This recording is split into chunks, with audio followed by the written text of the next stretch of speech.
End gold buyers, మీ కష్టాల్లో నమ్మకమైన మీ ఆత్మీయ నేస్తం.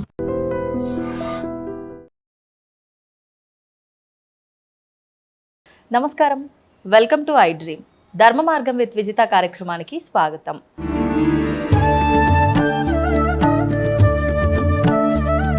ఇప్పుడు అమ్మతో మాట్లాడి మరిన్ని విషయాలు వివరంగా తెలుసుకుందాం. అమ్మ నమస్కారం. శుభం. అమ్మ, నేను మీ గురించి విన్నంత వరకు కూడా ఎంతసేపు మన ధర్మాన్ని ముందుకు తీసుకెళ్ళాలి, మనం ఏదున్నా సేవ రూపంలో భగవంతుడికి మనం ఒక కృతజ్ఞత తెలుపుకోవాలి అనే విషయాలే ఎక్కువగా తెలియజేస్తున్నాయి. ఎక్కువగా అంటే మనం ఏ ఆలయంలో చూసినా, ఏ దైవ కార్యక్రమంలో చూసినా ఎక్కువగా ముందంజలో ఉండి కార్యక్రమాలు జరిపించేదంతా కూడా మగవారు ఎక్కువగా చేస్తూ ఉంటారు. పౌరోహిత్యం దగ్గర నుంచి, పూజల దగ్గర నుంచి. ఆడవారు ఏమున్నా వాళ్ళకు సపోర్ట్గా ఉంటూ ఉంటారు అని చెప్పి అనిపిస్తూ ఉంటుంది. కానీ మీ గురించి విన్నంత వరకు ప్రతి దాంట్లో మీరే ముందుగా ఉండి అన్ని కార్యక్రమాలు జరిపిస్తూ ఆఖరికి ఒక ఆలయాన్ని నిర్మించి ఆలయంలో లలితా పరమేశ్వరి అమ్మవారి విగ్రహ ప్రతిష్టాపన చేసి అమ్మవారి సేవలో మీరు నిమగ్నమైపోయి ఉంటున్నారు. అసలు ఇదంతా ఎందుకు చేయాలనిపించింది? ఎక్కడ మొదలైంది ఈ ప్రస్థానం అంతా కూడా? వాటి గురించి తెలియజేయండి అమ్మా. అంటే మా పూర్వీకులంతా లలిత అమ్మవారిని కొలిచిన వాళ్ళే. ప్రతి తరంలో పిల్లలు లేకుండా పోయినారు. 6 తరాలు పిల్లలు లేరు. మా నాన్నగారిని 6వ తరం పెంచుకున్నారు. ప్రతి తరంలో పిల్లలు లేకపోతే వాళ్ళు చూసి చూసి చూసి ఎవరో ఒకరిని పెంచుకోవటం, దత్తు చేసుకోవటం, అమ్మవారిని ప్రతిష్ట చేయటం, అట్లా 7-8 తరాల నుంచి వస్తుంది. 6వ తరం మా నాన్నగారు లలిత అమ్మవారిని మా ఊరు ఒలివేరని, తెనాలి దగ్గర ఒలివేరు. తెనాలి అమ్మ మీది? తెనాలి. ఓకే. ఆ ఒలివేరులో ప్రతిష్ట చేశారు లలిత అమ్మవారిని. అది కూడా ఎట్లా, అక్కడ వరసని 5 ఊళ్ళు, ఒక పెద్ద గాలివాన వస్తే 5 ఊళ్ళల్లోకి 5 శివలింగాలు కొట్టుకొచ్చి అక్కడ వెలిసినాయి. ఇప్పుడు స్వయంభూలింగం మొన్ననే వెళ్ళొచ్చాం మా వాళ్ళందరం. అవునా? అయితే ఆ ప్రతిష్ట చేసిన తర్వాత మా తాతగారిని పెంచుకున్నారు, మళ్ళీ మా నాన్నగారిని పెంచుకున్నారు. నాన్నగారిని పెంచుకున్న తాతగారికి కూడా పిల్లలు లేరు. అట్లాగే 6 తరాల నుంచి లేరు. అవును. ఓకే. పెంచుకున్న తర్వాత మేము 11 మంది పుట్టాం. మీ నాన్నగారికి 11 మంది సంతానం. మగవారా ఆడవారమ్మా? 4 మగ పిల్లలు, 7 ఆడపిల్లలు. 7 ఆడపిల్లల్లో నేను 2వ దాన్ని. ఓకే. మా అక్కకి నాకు మధ్యలో మా అన్నగారు ఉన్నారు. ఆయన వయసులో ఉండగానే నక్సలైట్లు ఎత్తుకుపోయి ఆయన ఎక్కడున్నాడో తెలియక లాస్ట్లో ఒక క్యాన్సర్ అటాక్ అయిన తర్వాత వాళ్ళు పంపించారు. 1 సంవత్సరం ఉండే ఆయన చనిపోయినారు. అంతకుముందు ఆయన ఇంటి నుంచి వెళ్ళే ముందు ఆయనకి 3 పిల్లలు. రెండో ఆయన పెద్ద ఆవిడ మా అక్కగారు. మా వంశం అందరిలోకి ఇప్పుడు 6 తరాలు కదా. 7వ తరంలో ఆవిడ పెద్ద ఆవిడ మా వంశం మొత్తంలో. ఆవిడ చాలా మహిమ గల ఆవిడ. ఇప్పటికి ఆవిడకి జనవరి 29కి 92వ సంవత్సరం వస్తుంది. ఓ, ఎక్కడ ఉంటారమ్మా ఆవిడ? అదే వైజాగ్ దగ్గర నర్సీపట్నం అని ఉంది. అక్కడి నుంచి తుని వెళ్ళే రోడ్లో బలిఘట్టం అని ఉంది. ఆ కొండ మీద ఆశ్రమం ఆవిడ కూడా. అంటే మాతాజీగా ఉన్నారు. లక్ష్మీదేవి పంచాయతన్ దేవాలయం. బాగా కార్యక్రమాలు అవి బాగా జరుగుతాయి, బాగుంటుంది. ఆవిడ అట్లా. రెండో ఆయన మా అన్న అట్లా.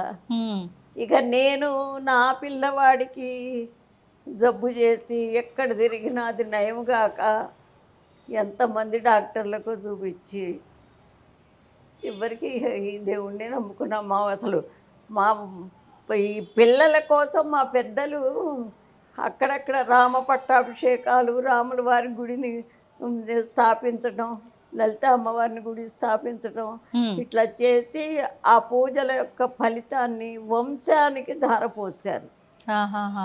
ధారపోయటం అంటే వీడు చేసిందంతా ఇప్పుడు ప్రతి పూజలోనూ ఏ తత్ఫలం లలితా పరమేశ్వరీ దేవి కరచరణారవిందమస్తు సుప్రీత సుప్రసన్న వరదో భవతు అని చేతిలో నీళ్లు అక్షింతలు వేసుకుని వదిలిపెడతారు అమ్మవారి దగ్గర. ఆ, అట్లా మాకు ఈ వంశానికి పిల్లలు కావాలని ఆ ఫలితాన్నంతా వంశానికి ధారపోసారు. ఆహాహాహాహా. మీ అబ్బాయికి ఆరోగ్యం బాగలేదు అన్నారు, ఏం జరిగిందమ్మా? ఆరోగ్యం అంటే ఆయనకి అదేంటి జాండీస్ వచ్చినాయమ్మా. ఆ జాండీస్లో ఆ లివర్ గట్టి పడిపోయి సిరోసిస్ ఆఫ్ లివర్. అయితే ఎంతమంది డాక్టర్లకు చూపించినా ఎక్కడ తగ్గల. కాకపోతే ఇప్పుడు నేను ఎట్లా ఉన్నానో అట్లాగే వాడు అన్నం మానేసి అన్నం తినద్దు అన్నారు. ఉత్తగా ద్రవ పదార్థాలు, పండ్ల రసం, మరి బార్లీ, గ్లూకోజు, కొబ్బరి నీళ్ళు ఇట్లా. ఎంత నాకు 3 పిల్లలు, 2 మా పిల్లలు, 1 ఆడపిల్ల. ఏదన్నా పండగ వస్తే ఈ పిల్లవాడికి ఏమి పెట్టకుండా వాళ్ళకి చేసి పెట్టనా మిగిలిన వాళ్ళకి, వీళ్ళు తింటూ వాడు అట్లా ఉంటే ఎంత బాధ. లేదు వాడిని వీళ్ళని వదిలేసేసి వాడట్లా ఉన్నాడు కదా అని అసలు చెయ్యకుండా ఉండనా, ఈ పిల్లలు ఎంత బాధ. అట్లా 12 సంవత్సరాలు అనుభవించానమ్మా. 12 సంవత్సరాలు ఆ మందులు మాకులు అవే. ఆ రోజుల్లోనే నెలకి ఒక 10,000 కూడా చాలేవి కాదు వాడి మందులకి, వాడి ఆ ద్రవ పదార్థాలన్నీ తాగడానికి చేయటానికి. ఎప్పుడమ్మా ఇదంతా? ఏ ఇయర్లో? 85 అనుకోండి, 85. అంటే దాదాపు 12 సంవత్సరాలు ఆరోగ్యరీత్యా ఇబ్బంది పడ్డాడు, దానివల్ల మీరు సతమతం అయ్యారు. అయినాను. ఉన్నవన్నీ అమ్ముకున్నాం, అర్చుకున్నాం, అన్నీ అయిపోయినాయి. వెండి బంగారం, ఇళ్ళు వాకిళ్ళు పొలాలు అన్నీ. అప్పుడు అమ్మవారిని గట్టిగా నిలదీసి అడిగారు. ఇట్లా ఉన్నా నేను పూజలు బాగా చేసుకునేదాన్ని. మా ఇంట్లో అందరూ అంతే. అంటే మరి మా పెద్దలు ధారపోసారు కదా పుణ్యం అంతా. అవును.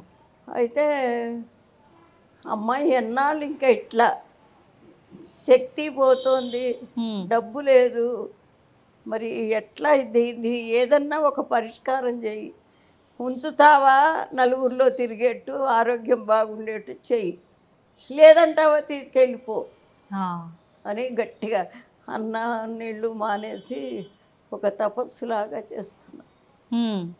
ఆవిడ కల్లో ఒకసారి ఒక ముత్తైదులాగా కనిపించి కోటి కుంకుమార్చన చేయమని.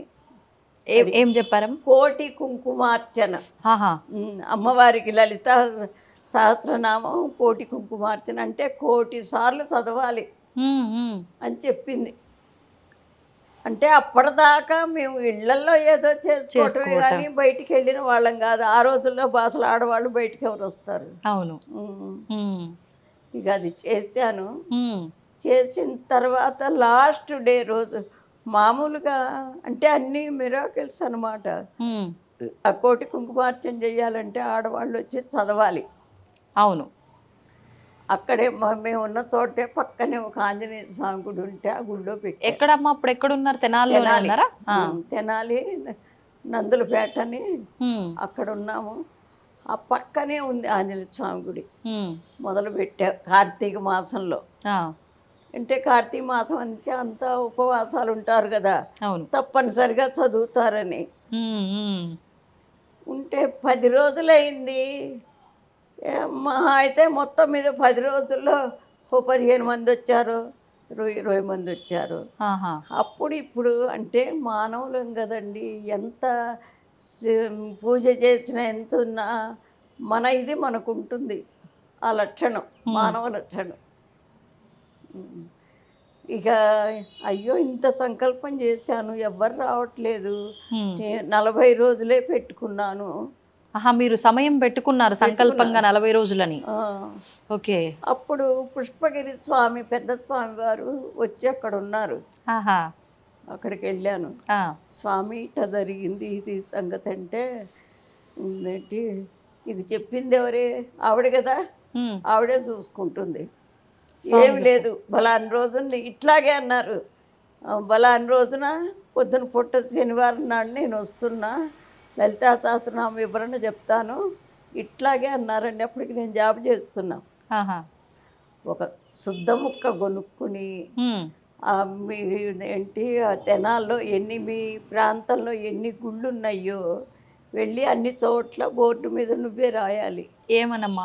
ఏమని, బలాని శనివారం రోజు ఇన్ని గంటలకి స్వామీజీ వస్తున్నారు, వారు లలితా సహస్రనామ వివరణ చెప్తున్నారు కాబట్టి అందరు భక్తులందరూ రావాల్సింది. రాసి వచ్చారు. అంటే అప్పుడు లెక్చర్ చేస్తున్నానమ్మా. లెక్చరర్గా చేస్తున్నారు మీరు. ఆహా. అది ఆ బోర్డు అంటే ఎత్తుగా ఉంటుంది, నేను పొట్టి మనిషిని, నన్నే రాయమన్నారు ఆయన.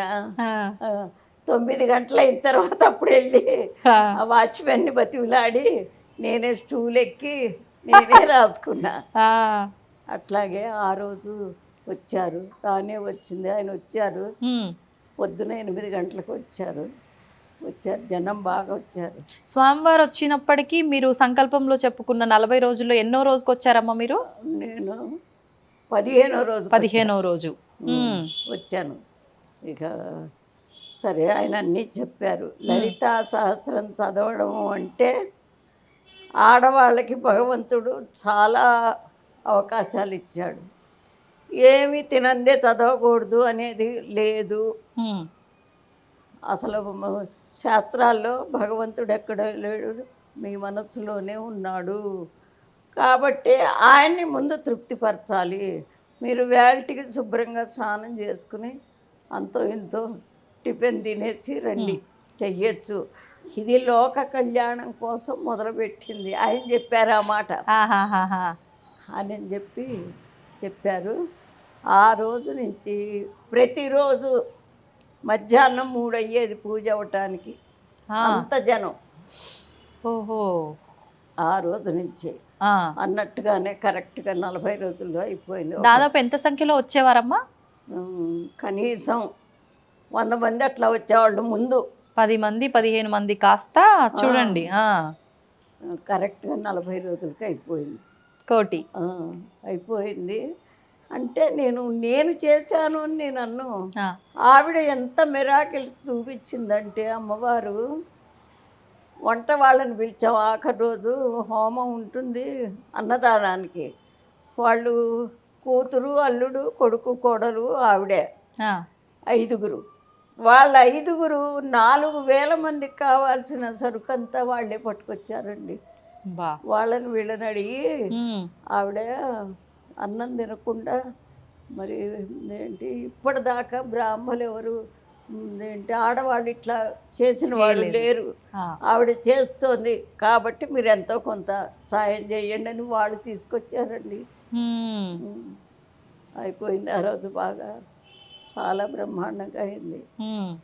అప్పుడు ఒక ఆవిడికి ఒంటి మీదకి అంటే ఆ మనస్సులోకి వచ్చిన దాన్ని వాళ్ళు తట్టుకోలేక ఒక విధంగా అయిపోతారు.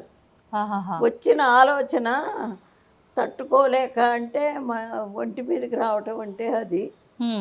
ఆవిడ ఏం చెప్పింది, మీరు మీ అబ్బాయిని రాయవేలూరు తీసుకెళ్ళండి, వాడికి తగ్గిపోతుంది అని. మేము అప్పటిదాకా అన్ని ప్రయత్నాలు చేసి ఇక మెదలకుండా ఊరుకున్నాం ఆ మందులు వాడుతూ.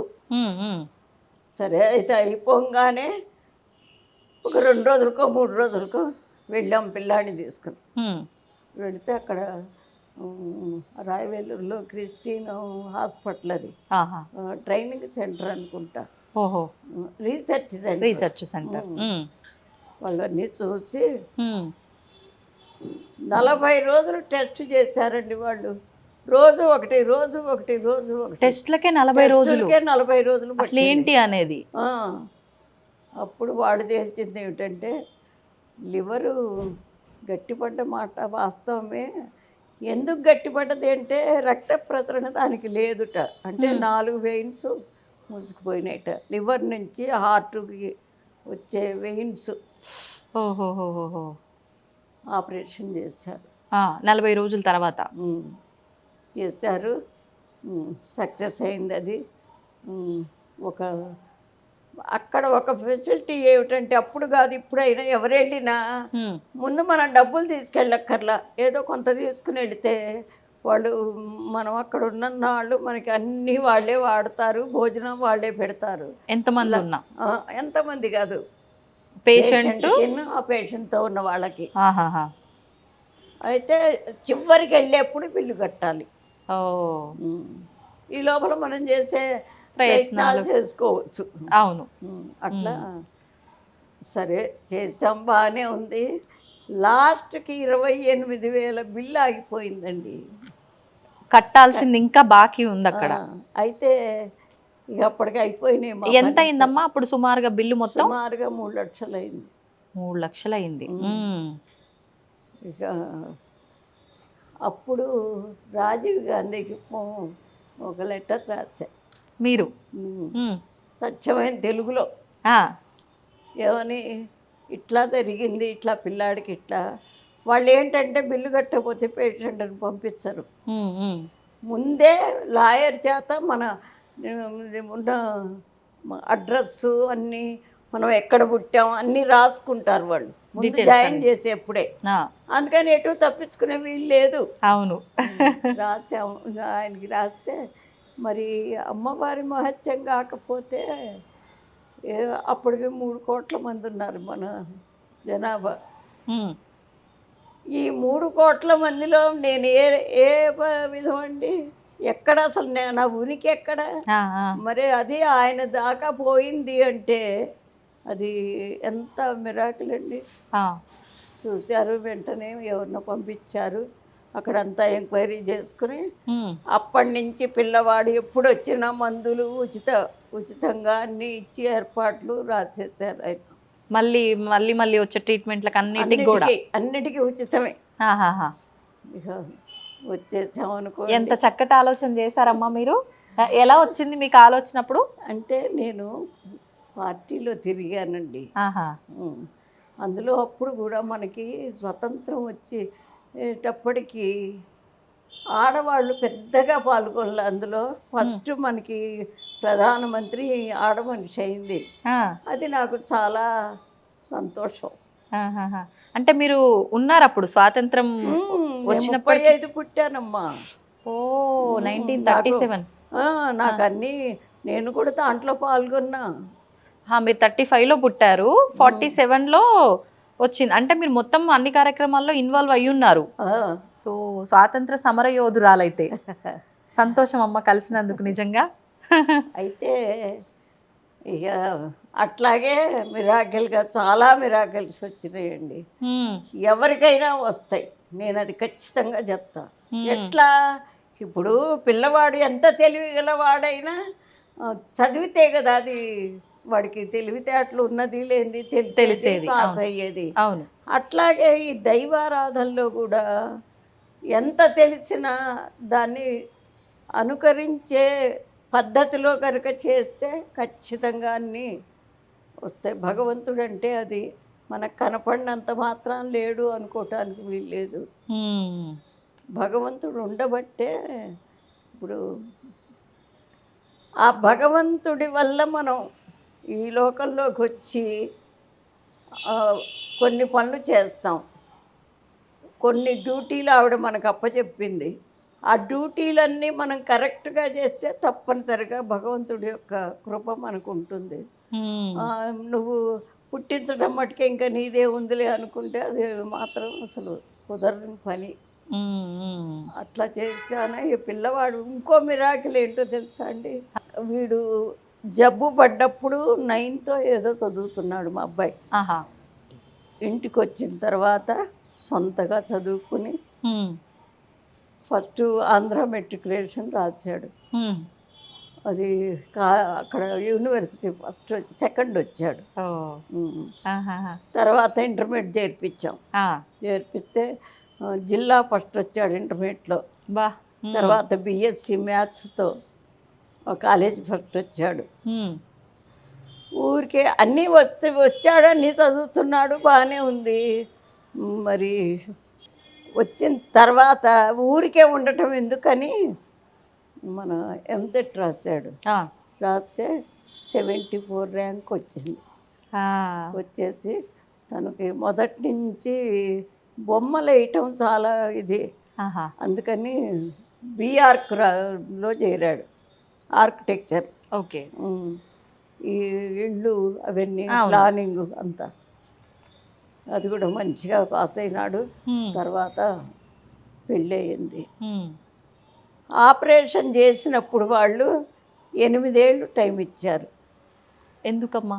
ఎందుకంటే లోపల స్టంట్లు వేశారు. ఆ, ఆ, అవి మరి ఏమో అప్పటికి మళ్ళా ఏమవుతుందో ఇబ్బంది వస్తుందేమో. ఆ, అని నికరంగా వాళ్ళు మనకి గట్టి ఇది గ్యారెంటీ చెప్పలేదు. చెప్పల.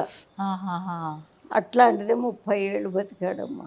ఆ, 30 ఏళ్ళు బతికాడు, పెళ్లి చేసుకున్నాడు, 2 ఆడపిల్లలు. ఉమ్, తర్వాత వెళ్ళిపోయినాడు ఆయన. అయ్యో. అట్లా అమ్మవారు మనస్ఫూర్తిగా చేస్తే మిరాకిల్స్ చాలా ఉంటాయమ్మా. అప్పుడు కాదు ఇప్పుడైనా అంతే. ఇప్పుడు ఇదే సేమ్ చూడండి, ఎన్నో ఏళ్ళ నుంచి చేస్తున్నాను పూజలు. అబ్బో కాశీలో కూడా చేసి వచ్చా, కోటి కుంకుమార్చన. కాశీలో చేయటం అంటే మరి కూర్చుని చేసే వాళ్ళు ఉండాలిగా. అవును. అంత సొంత నా డబ్బు పెట్టుకుని 50 మందిని తీసుకుని వెళ్ళి, ఇక్కడ నుంచి తీసుకెళ్లారా? తెనాలి తెనాలి నుంచి తీసుకెళ్లారు. తీసుకుని వెళ్ళి అక్కడ కూడా ఒక పెద్ద ఆంధ్రాశ్రమం అని ఉంది, అక్కడ శుభ్రంగా వాళ్ళు పెద్ద హాల్ ఒకటి ఇస్తారు. 13 గదులు తీసుకున్నా అందరికి. అది అన్ని హోమాలు చేసి అక్కడ చాలా ఇది చేసాం. అవన్నీ మరి అంటే ఎప్పుడైతే మానవుడు ఊరికే కిరికిరి అభిప్రాయాలు ఎప్పుడు వస్తాయో ఏ పని కాదు, శంక ఉండొద్దు. అప్పటికప్పుడు శంక లేకుండా ఉన్న పని అయినా తర్వాత అది ట్రబుల్ వస్తుంది తప్పనిసరిగా. ఇప్పుడు ఏ కిరికిరి చేసుకున్నా అమ్మవారిని తలుచుకున్నా అప్పటికి మంచిగా రావచ్చు, సక్సెస్ అవ్వచ్చు. కానీ ఒకప్పటికి అది తప్పనిసరిగా ఇదైపోతుంది. ఇప్పుడు మీ అబ్బాయి వాళ్ళ పిల్లలు, మీ కోడలు ఎక్కడున్నారమ్మా? మీతోనే ఉంటున్నారా? లేదు, అక్కడ బడంగపేట అని, బడంగపేటలో ఇల్లు కట్టుకున్నాడు. ఒక మనవరాలు ఇప్పుడు నా దగ్గరే ఉంది. ఎందుకంటే తను ఎంఎస్సీ అనుకుంటా చేస్తోంది, ఇక్కడెక్కడో చేస్తోంది, ఇక్కడ దగ్గర అని నా దగ్గరే ఉంది. పెద్ద అమ్మాయి కూడా బీఆర్కు మా నాన్న చేసిందే నేను చేస్తానని చదివి తను కూడా అక్కడ మన చిలుకూరు పోయే దోవలో ఒక ఏదో కాలేజీ ఉంది, కాలేజీ ఫస్ట్ వచ్చింది తను. తనకి మొన్న మార్చిలో పెళ్లి చేసాం, పెళ్ళయింది, బాగానే ఉన్నారు వాళ్ళు. అందుకని భగవంతుణ్ణి నమ్మని వాడికి అప్పటికప్పుడు బాగున్నా తర్వాత ఇది తెలుస్తుంది. ఇప్పుడు మన పెద్దలు ఉన్నారండి, మీ ముత్తమ్మ గారిని మీరేమన్నా చూసారా? చూడలా. ఎవరో మీ అమ్మ చెప్పిందో, మీ నాన్నగారు ఎవరో చెప్పారు మా అమ్మగారు ఇట్లా ఉంటారు అట్లా అని ఓ ఫోటో చూపిస్తారు. నమ్ముతామా నమ్మమా? నమ్ముతాం. అట్లాగే భగవంతుడు కూడా ఫోటోలు పెట్టుకునేది ఎందుకు? వాళ్ళు ఇలా ఉంటారు ఈ గొప్ప పనులు చేశారు అనేది చెప్తుంటే ఖచ్చితంగా నమ్మటము అంటే ఏదో పూజలు చెయ్యాలి అది ఇది అని కాదు. మనల్ని సృష్టించిన తల్లి అక్కడ ఉన్నది అనేది ఒక మనస్ఫూర్తిగా నమ్మితే ఖచ్చితంగా వాళ్ళకి ఏ ఇబ్బందులు ఉండవు. ఓకే. ఇప్పుడు మీరు అంటే అమ్మవారి దగ్గర మీరు ఫైట్ చేయడము, మీ బాధని చెప్పుకోవడం వల్ల అమ్మవారు మీకు ఆ కోటి కుంకుమార్చన, లలిత సహస్రనామార్చన చేయమనటము, మీరు అదంతా చక్కగా ఆచరించడము, తర్వాత ఇదంతా చాలా చక్కగా జరిగింది, కొన్ని మిరాకిల్స్ కూడా జరిగాయి. తర్వాత మీరు ఈ ఆలయం కట్టించాలని కానివ్వండి, మళ్ళీ హైదరాబాద్కు రావటము, ఇవన్నీ ఎలా జరిగాయమ్మా? అప్పుడు పిల్లవాడు ఎప్పుడైతే అమ్మా నువ్వు వాడిని సవ్యంగా ఉంచి అందరిలో తిరిగేట్టు చేస్తే సరి, అట్లా కనుక జరిగితే నా జీవితం మిమ్మల్ని ప్రతిష్ట చేసి నా జీవితం మీ సేవలో గడుపుకుంటాను అని ఒట్టు పెట్టాను. అప్పుడే పెట్టాను. సరే, ఆవిడ చేయాల్సిందంతా చేసిందంతా బాగానే ఉంది, మరి మాట అన్నందుకు అందులో భగవంతుడి దగ్గర మాట. అవును. అందుకని ఇక్కడికి ఎట్లా వచ్చామంటే ఈ పిల్లలందరూ చదువులు అయిపోయినాయి, అమ్మాయికి పెళ్లి చేసాము, చిన్న అబ్బాయికి కూడా పెళ్ళి అయిపోయింది, వాడు ఉద్యోగం ఇక్కడే, ఆహా. పెద్ద అబ్బాయి కూడా ఇక్కడే ఉద్యోగం. ఉమ్. ఇక అందువల్ల మేము ఇక్కడికి రావాల్సి వచ్చింది. ఆహా. వచ్చినా నేను ఈ మాట అన్నా కదా, అవును. అందుకని అది మనసులో ఉంటూనే ఉంది. ఉమ్, ఉమ్, మరి ఇంత సిటీలో మనకి గుడి కట్టుకోవటానికి స్థలం ఎట్లా ఉమ్. కొనుక్కోవాలంటే ఏ మూలకో వెళ్ళాలి. సెంటర్లో కనుక కడితే కట్టినందుకు నా కోరిక తీరుతుంది. తర్వాత భక్తులకి వాళ్ళకు ఒక దోవ ఏర్పాటు చేసి, నేను ఏ పని చేసినా నా స్వార్థం నా ఇది చూసుకోనండి, ఉమ్. ఫర్దర్ వాళ్ళకి ఒక ఉపయోగకరము అవును. అని అట్లా అనుకుని ఏ సంవత్సరంలో వచ్చారమ్మా హైదరాబాద్కి? 96లో 96లో వచ్చారు. ఉమ్. అట్లా చేసుకుని నెమ్మదిగా ఇది ఏం ఒక రోజు 2 రోజులు 25 ఏళ్ళు అయింది. ఉమ్. 25 ఏళ్ల నుంచి ఏదో ఒకటి కడుతూనే ఇప్పటికైనా ఇంకా ఉన్నాయి. మొన్ననే ఇప్పుడు ఆ విగ్రహాలు అవి వేయించి ఆర్చీలు కట్టించారు. ఆర్చ్లో. ఇప్పుడు ఇక్కడ కట్టి ఇది 25 years అవుతుందా అమ్మా? ఆహా. మీరు హైదరాబాద్ రాగానే ఇప్పుడున్న ప్లేస్కే వచ్చారా? ఎట్లా? ఇప్పుడు అబ్బాయి వాళ్ళు ఇక్కడ ఉండేవాళ్ళు, సంగీత నగర్ అని, అక్కడ ఉంటున్నాము. ఆహా. అక్కడ ఉంటూ నాకు ఈ వార్డు కౌన్సిలర్ గారు పరిచయం అయితే, ఇట్లా ఒక హనుమంతుడు కనపడితే ఆయన వెంబడి వెళ్ళటం, అక్కడ ఒక గుడి చూడటం, ఆ గుడిలో ఉండటం, అప్పటి నుంచి కాస్త 1 సంవత్సరం 2 ఏళ్ళు అట్లా అని అయిన తర్వాత ఇక్కడికి వచ్చాను. ఆ కౌన్సిలర్ గారు చూపించారు ఇది. ముందు హనుమంతుని గుళ్ళో చేసేవారు అంటే అక్కడ సేవ చేసేవారా? ఇక్కడలాగా పూజలు అన్ని చేసేవారా? చేసేదాన్ని. నాకు ఆ మధ్యలోనే మా ఊళ్ళో ఉన్న, ఇప్పుడు మనస్సు బాగుండకపోతే ఏదో ఒక పనిలో నిమగ్నం అయితే ఖచ్చితంగా ఒక ప్రశాంతత వస్తుంది. అట్లాగే మరి ఇంత పిల్లాడు ఇట్లా అయినాడు అనుకుంటే, అప్పుడు చదువుకున్నా నేను. చిన్నప్పుడు చదువుకోలే. చిన్నప్పుడు 6వ తరగతి మటుకే ఎడ్లపల్లిలో ఉండేవాళ్ళం. నేను మా నానమ్మ వాళ్ళ దగ్గర ఉండేదాన్ని. ఎందుకంటే నా తర్వాత చెల్లెలు 1 సంవత్సరం 1 నెల తిన్నది. ఓహో. ఒకటాన పాలనలతో పడతారని మా నాన్నమ్మ తీసుకెళ్ళారు నన్ను. తీసుకెళ్తే అక్కడ 11 ఏళ్ళు పెరిగాను. 6వ తరగతి దాకా చదివా. తర్వాత మా తాతగారు చనిపోయినారు. తాతగారు అంటే నాన్న అన్నమాట. చనిపోయిన తర్వాత ఇక మళ్ళా అమ్మగారింటికి వచ్చేసేసారు. ఎందుకంటే నానమ్మని మా బాబాయ్ తీసుకెళ్ళిపోయినారు, హైదరాబాద్లో ఉండేవారు. ఓహోహోహో. ఇక ఆవిడని తీసుకెళ్ళిన తర్వాత ఇంటికి వెళ్ళాను. 2 ఏళ్ళు ఉన్నాను, లేదో పెళ్లి చేసేస్తారు. 13వ ఏడు వచ్చింది, పెళ్లి చేశారు. 13వ ఏడే పెళ్ళి అయిపోయింది మీకు? 14 వచ్చేసరికి మా అబ్బాయి పుట్టాడు, పెద్ద అబ్బాయి, ఈ అబ్బాయి. ఇప్పుడు మీరు ఆరోగ్యం బాగోలేదని చెప్పిన అతను 14వ ఏటే. 15, 16 లేదు ఇంకొక అమ్మాయి, 17, 18 లేదు ఒక అమ్మాయి, 21 వచ్చేసరికి ఇప్పుడున్న అబ్బాయి పుట్టేసి ఇక అంత మటుకు అయ్యి ఇక వాళ్ళని చూసుకుంటూ ఇంట్లో పూజ చేసుకుంటూ ఇంకా నెమ్మదిగా హిందీ చదవటం మొదలుపెట్టి. ఎందుకమ్మా హిందీని ఎందుకు చదవడం? అంటే మరి అప్పటికి ఇంగ్లీష్, అప్పుడు 6th క్లాస్లో అక్షరాలు నేర్పారు మాకు. అప్పుడు అట్లుండేది, ఇంగ్లీష్ ఉండేది కాదు. 5వ తరగతి దాకా అంతా తెలుగు. 6వ తరగతికి వస్తే ఇంగ్లీష్ అక్షరాలే. అంత మటుకి 1 సంవత్సరం వల్ల అవే ABCDలు అంతే. 7వ తరగతికి వస్తే అప్పుడు పదాలు, చిన్న పదాలు. అది చదవటం కష్టమేమో అనుకుని నేను దానిలోకి పోకుండా హిందీ చదివాను. ఆ హిందీ నెమ్మదిగా, అది కూడా ఒక మిరాకిల్. ఏంటమ్మా? మా వారికి తెలియకుండా చదివా. ఆయనకి ఇష్టం ఉండదు, నేను తెలియకుండా చదివా. ఆయన కూరగాయలది కమిషన్ కొట్టు పెట్టుకున్నారు. చీకటితో 5ంటికి వెళ్ళేవారు, మధ్యాహ్నం 2ంటికి వచ్చేవారు.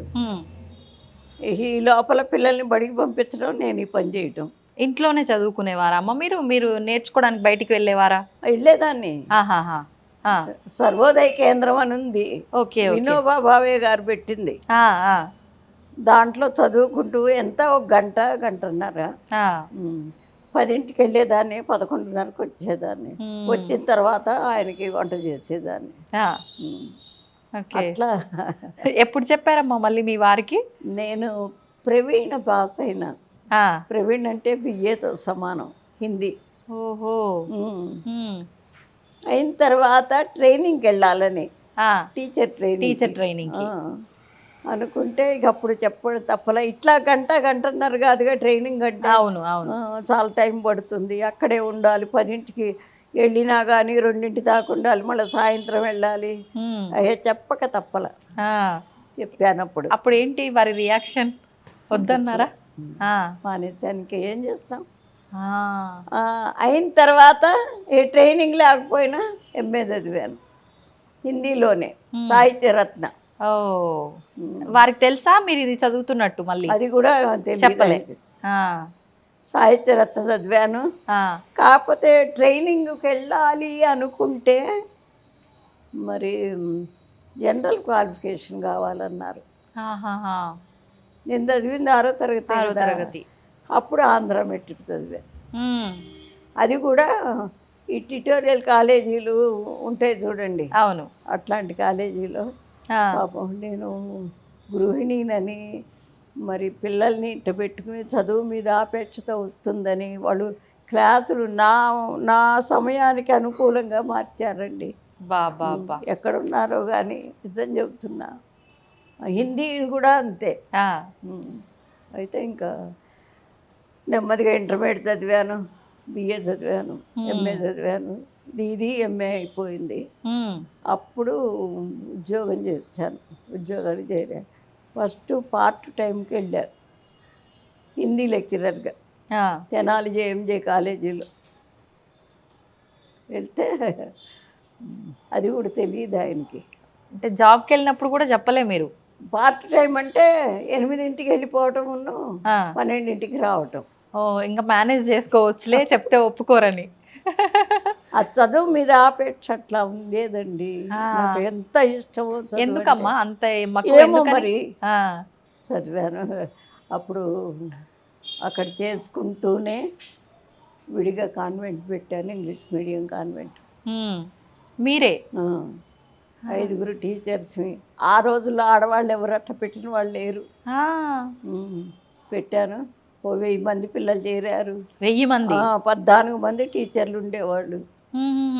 మొదట ఎంతమంది టీచర్లు, ఎంతమంది పిల్లలతో స్టార్ట్ అయింది? మొదట అంటే ఒక 20 మందితో స్టార్ట్ అయింది. అది ఆడవాళ్ళు ఎవరు చెప్పేవాళ్ళు లేరు అప్పుడు. అవును. అందువల్ల ఆడవాళ్ళు ఆవిడ బాగా చెబుతుంది అని, అది గంగానమ్మపేట తెనాలి, దాంట్లో అది బాగా సాగింది. అప్పుడు చెప్పాల్సి వచ్చింది. అప్పుడు ఎందుకంటే మరి అంత పెద్ద ఇన్స్టిట్యూట్ నడపటం అంటే కొంచెం కష్టమే కదా. ఇటేమో కాలేజీకి వెళ్ళటం, అటు అది చూడటం. అప్పుడు చెప్పాను, ఇంకేం అనలేదు. తర్వాత 12 ఏళ్ళు అట్లా జరిగింది బాగా. 77 గాలివాన్ వచ్చింది ఒకటి, దివిసీమ గాలివాన్. అప్పుడు ఆ గాలివాన్కి మేము పెట్టిన స్కూల్ పెట్టిన ఇల్లు పడిపోయింది. అయ్యో. అక్కడి నుంచి ప్లేస్ మార్చాం. మార్చిన తర్వాత రిక్షాల గూడు రిక్షాలు అప్పుడు రిక్షాల్లో కొంతమంది వచ్చేవాళ్ళు, కానీ ఎట్లయినా స్ట్రెంగ్త్ తగ్గింది.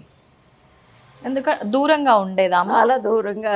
అంటే ఇప్పుడంటే అందరూ ఇస్తున్నారు, కానీ అప్పుడు అమ్మో పిల్లలకి ఇస్తే ఇల్లు పాడు చేస్తారు, అది చేస్తారు, ఇది చేస్తారు అని డబ్బు దొరికేది కాదు. Okay okay. అట్లా నడిపాను. తర్వాత ఎవరు లేని అన్నదమ్ములు 2 చదువుకున్నారు కానీ ఉద్యోగాలు రాలే, వాళ్ళకి ఇచ్చేసారు, మీరు నడుపుకోండి అని. ఉద్యోగాలు లేవు వాళ్ళకని మీరు ఇచ్చేసారు నడుపుకోమని. అది కూడా ఎందుకు అంటే మా అమ్మాయికి అప్పటికే నాకు పెళ్ళైనట్టే అమ్మాయికి కూడా 15 ఏట చేసేసా.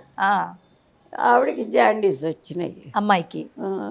అంటే ఫస్ట్ ప్రెగ్నెన్సీ రాగానే జాండీస్ వచ్చినాయి. అప్పుడు డాక్టర్ గారు ఏమన్నారంటే, అమ్మ రోజు అబ్జర్వ్ చేయాలి మీరు, ఆవిడ హాస్పిటల్లో చేర్పించండి అని చెప్పారు. Okay okay. చెప్పి ఆ డాక్టర్ గారు ఇప్పుడు ఏదో స్వామి చెప్పినట్టు ఇంట్లో నుంచి బయటికి రాని దాన్ని ఉమ్, ఇక నాకు ఎవరు కనపడితే వాళ్ళతో స్నేహం చేయటం, వాళ్ళకి కావాల్సినవన్నీ అమర్చడం, ఉమ్, అట్లా అప్పుడు ఆడవాళ్ళ దెబ్బను బయటికి వెళ్ళేవాళ్ళు కాదు. అదే ఉమ్, అట్లా ఉంటాను. డాక్టర్ గారు కూడా బాగా పరిచయం. ఎవరు పల్లెటూళ్ళలో ఉండి బస్తీకి వచ్చాం కదా, అవును ఆ పల్లెటూరు నుంచి ఈ జనం వచ్చేవాళ్ళు. అందులో మా వారిది కూరగాయలది వ్యాపారం. వ్యాపారం. ఆ కూరగాయలు తీసుకుని వచ్చేవాళ్ళు రైతులు. ఆ, ఆ, మరి హాస్పిటల్కి వెళ్ళాలి వదినమ్మా అనేవాళ్ళు.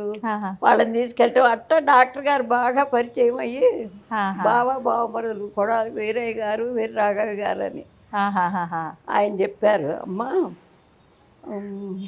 ఆయన పక్క రోడ్లో రూమ్స్ ఉండేవి డాక్టర్ గారివి. అక్కడెక్కడన్నా మీరు ఒక ఇల్లు తీసుకుని ఉండండి, నేను రూమ్స్కి వస్తా కాబట్టి వచ్చి చూసిపోతాను అమ్మాయిని, ఇక్కడ చేర్చడం అంటే మీకు ఇబ్బందేనని చెప్పారు ఆయన. అట్లాగే అక్కడ ఒక ఇల్లు తీసుకుని అందులో చేరి అప్పుడు ఆ పిల్లలకి ఇచ్చేసి ఆ స్కూలు దీనికి దానికి నడవక. ఓ, అవతల కాలేజీ ఉంది నాకు, ఆ, అవును. మరి ఇది మళ్ళీ పిల్లకి ఇట్లా అది ఇవన్నీ చూసుకోవడం ఇంకా ఇబ్బంది అవుతుంది అని చెప్పి అది ఇచ్చేసేసారు. అమ్మ మీరు ఒక మాట చెప్పారు, మీ బాబుకు బాగోలేని టైంలో నేను ఎలాగైతే ఆహారం తీసుకోనో వాడిని కూడా అలాగే ఉంచాల్సి వచ్చింది ద్రవ పదార్థాలతో అని చెప్పి. మీరెందుకు తీసుకోవట్లేరమ్మా ఆహారం? నేను శ్రీ విద్యాపరురాల్ని. అసలు మానవుడికి ప్రతిబంధకం ఏది అంటే ఆహారమే. ఏ పని చేసినా ముందు ఆ తినడం కోసమే చేస్తారు. మంచి చేయనివ్వండి, చెడు చేయనివ్వండి, చదువుకోనివ్వండి, కష్టపడినివ్వండి, ముందు అది ఆలోచిస్తారు ప్రతి వాళ్ళు. ఇది జీవితానికి ప్రతిబంధకం అవుతుంది. అదీగాక ప్రతి సంవత్సరం మన ఒక్కొక్క రాష్ట్రంలో ఈ సర్వోదయ సమ్మేళనం లేడీస్కి జరిగేది. మా మాస్టారు అందరినీ ఇచ్చి నన్ను పంపించేవారు. బయటికి వెళ్ళి తినే అలవాట్లు లేవు, ఎవ్వరిళ్ళల్లో తిని అరగవు. మరి అటంత దూరం వెళ్ళినప్పుడు తినాల్సి వస్తుంది బయట. ఇది పని కాదనుకుని ఏదో పళ్ళు పాలు దాంతో అయిపోయేది. అదీగాక నేను మంత్రశాస్త్రం నేర్చుకున్నాను. మంత్రశాస్త్రానికి కొన్ని రూల్స్ ఉంటాయి. ఎటువంటి రూల్స్ అమ్మా? ఎటువంటివి అంటే ఇప్పుడు మా గురువుగారు చెప్పారు ఒక మాట. ఒక పంతులు గారు ఒకళ్ళ ఇంటికి భోజనానికి పిలిస్తే వెళ్ళారట. వెళితే అక్కడ భోజనం అది చేశాడు, వచ్చి పడుకున్నట్ట. పడుకుంటే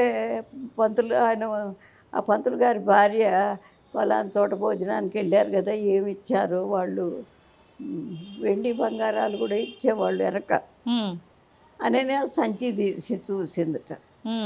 చూస్తే అందులో వెండి చెంబు ఉంది. అమ్మో మా ఆయనకి వెండి చెంబు ఇచ్చారు వాళ్ళని చాలా సంతోషపడ్డది. ఆయన లేచేదాకా ఉండి అడిగిందిట.